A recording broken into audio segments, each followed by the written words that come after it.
כשצבענו בה באדמה חומה, כשצמאנו זרע באדמה חמה, וחפרנו בה וחרשנו בה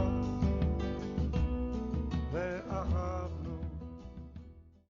This week, the Torah portion, as we said before, is Behar, Bechukkotai, on the mountains and by his chukim. The title that Mauricio gave his message today is called Holiness is Giving. And there's 2 verses that he begins with.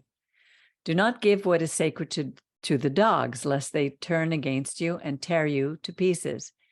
Do not throw your pearls before the swine, lest they trample them underfoot. That's from Matthew 7:6. Then the Lord said to Cain, where is your brother Abel? And he replied, I don't know, am I my brother's keeper? From Bereshit 4:9. This week's double portion closes the book of Vayikra and is a practical application of, you shall have no other gods before me, as well as a practical application of the 5th commandment to the 10th. You shall honor father and mother, you shall not steal, you shall not murder, you shall not commit adultery, you shall not bear false witness against your neighbor, and you shall not covet what does not belong to you. Why do I mention this? When we have other gods, we question whether the Eternal's words are good and profitable for us. And the emphasis is on profitable, as we will see. The Shemitah was when a people with an economy based on agriculture had to allow the land to rest, to lie fallow, every 7 years. Then, every 49 years, they would celebrate the Yovel, the Jubilee, when the land would return to its original owner, and whoever had fallen into slavery would be freed.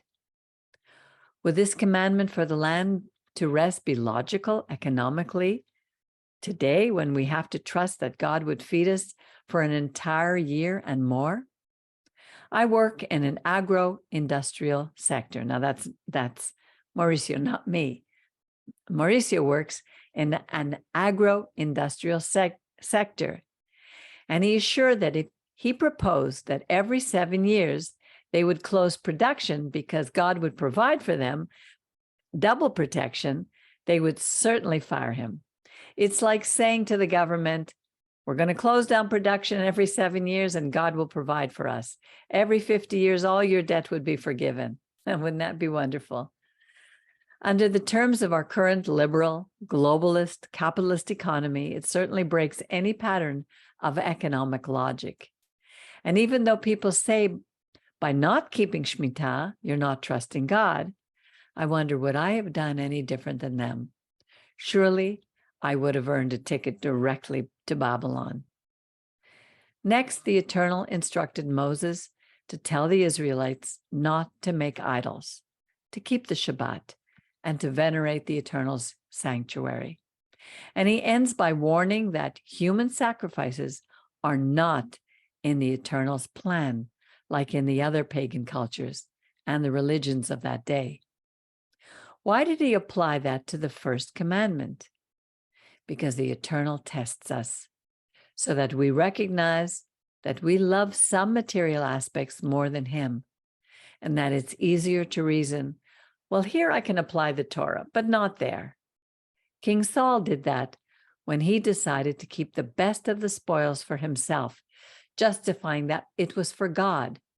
But God reproached him with what honors him is obedience, and not what we hold as criteria. And when King David violated the commandment to not commit adultery, making Uriah's wife a widow. In this portion, we see that a lot revolves around the money factor, the source of our wealth, and how we use it, and how it can be a substitute for the Eternal. Money is time, and it goes against keeping Shabbat in the name of production. Money is property, long-term assets, and is opposed to the idea of Yovel, Jubilee, in which we own nothing. Money is based upon efficient and continuous production 7/24, on uncertainty and the probability of scarcity that become better prices. And so the Shemitah is a concept that goes against the market because it forces us to trust God, bitachon. Therefore, the Torah contradicts current market principles. This portion also exposes the blessings and the curses that we reap as a result of our own decisions. It touches upon the fact that we cannot offer human beings as sacrifices to the Eternal, as was the custom of the day, but that there was a mechanism of appraisal that replaced the life of the person for monetary value, for the Mishkan. Then he gives us guidelines on how to apply the money directives for one's neighbor and the Mishkan, which is the practical application of the commandments. While reading this portion, I meditated a lot on the following verses related to the verses at the beginning of my message. And when your brother becomes poor and leans his hand upon you, you will stop his fall, even if he is a stranger or a foreigner who lives in the land, so that he can live with you. From Vayikra 25:35. This points to a deeper subject called social responsibility, which in recent years has become so relevant. Many people and companies give to charity to avoid paying taxes. They think of themselves as being charitable, but it's more self-gratification, be it economic, social, or ego. Charity is good, a basic level of chesed, but when we examine the text, we realize that the Torah teaches us that there are certain criteria to know who to help, how to help, when to help, and in what context. The Torah encourages us to help the poor. Becoming impoverished does not refer to a person who is deprived, who was born into poverty, who is wasteful, or who has wasted his money, or who is a poor administrator of his resources. Impoverished refers to a condition that no matter how much you do, you cannot rise above it. For example, a woman who is dedicated to her home and becomes a widow. Suddenly she loses her source of income and her home. She becomes impoverished.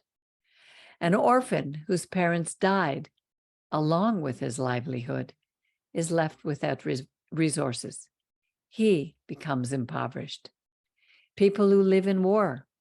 If, for example, in Israel, a rocket or missile hits a house and destroys it, this person will become impoverished. A sick person who cannot work due to a physical limitation becomes impoverished. An example of not being impoverished is someone who earns money but squanders it on vices like alcohol, cigarettes, gambling, women, etc. Can you see the difference?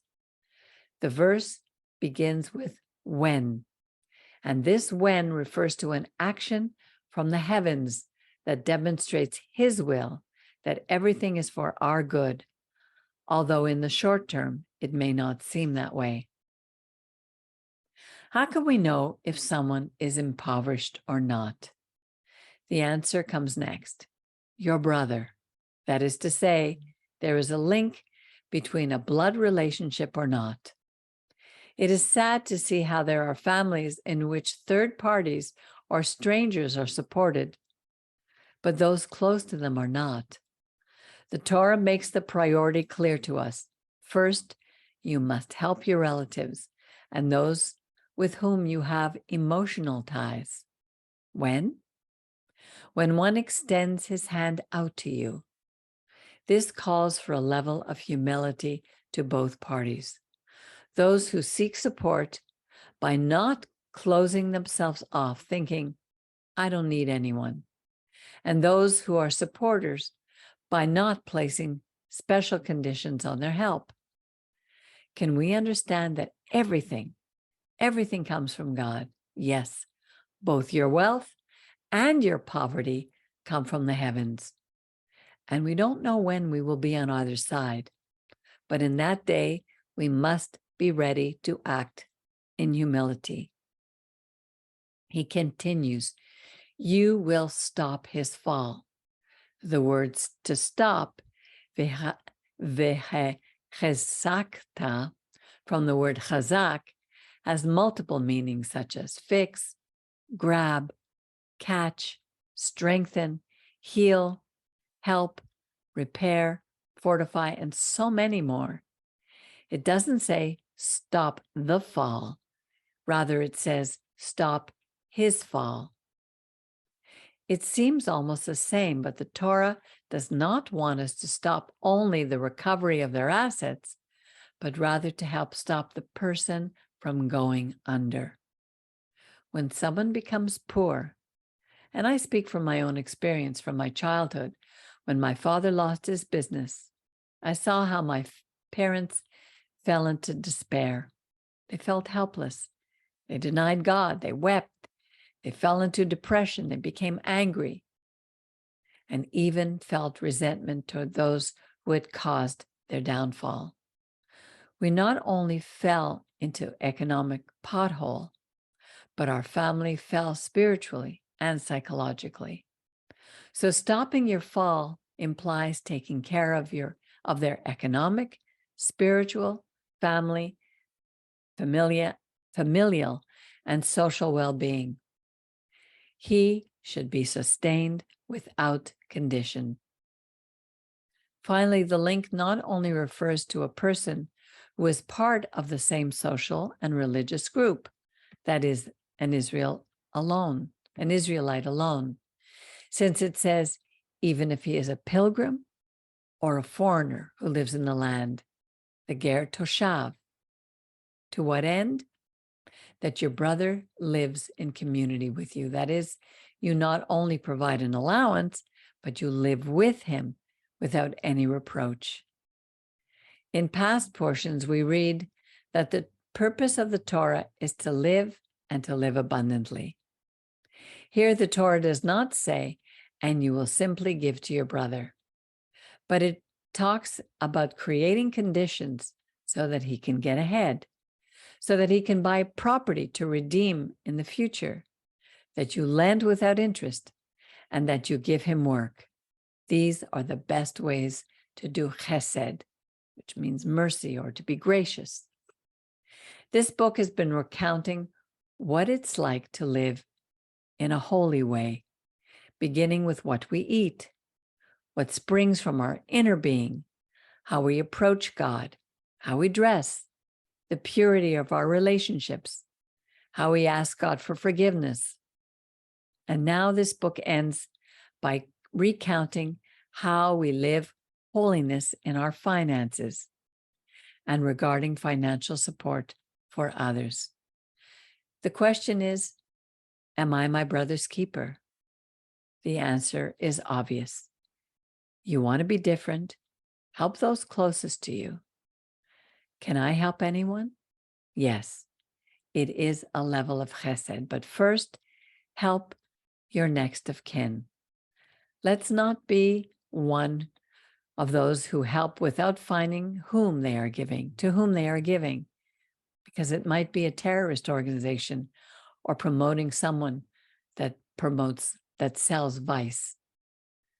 Chesed is stopping your brother's fall, stopping his impoverishment, mentally, materially, cognitively, psychologically, and physical deterioration. My prayer is that we will be strengthened. If we can't stop our brother's fall, which might take time, resources, and money, then we must ask ourselves, do I have other gods before me? I close with this Psalm 41, verse 1. Blessed is he who thinks of the weak. The Lord will deliver him on the day of misfortune. Chazak, chazak, v'nitchazek. Shabbat shalom.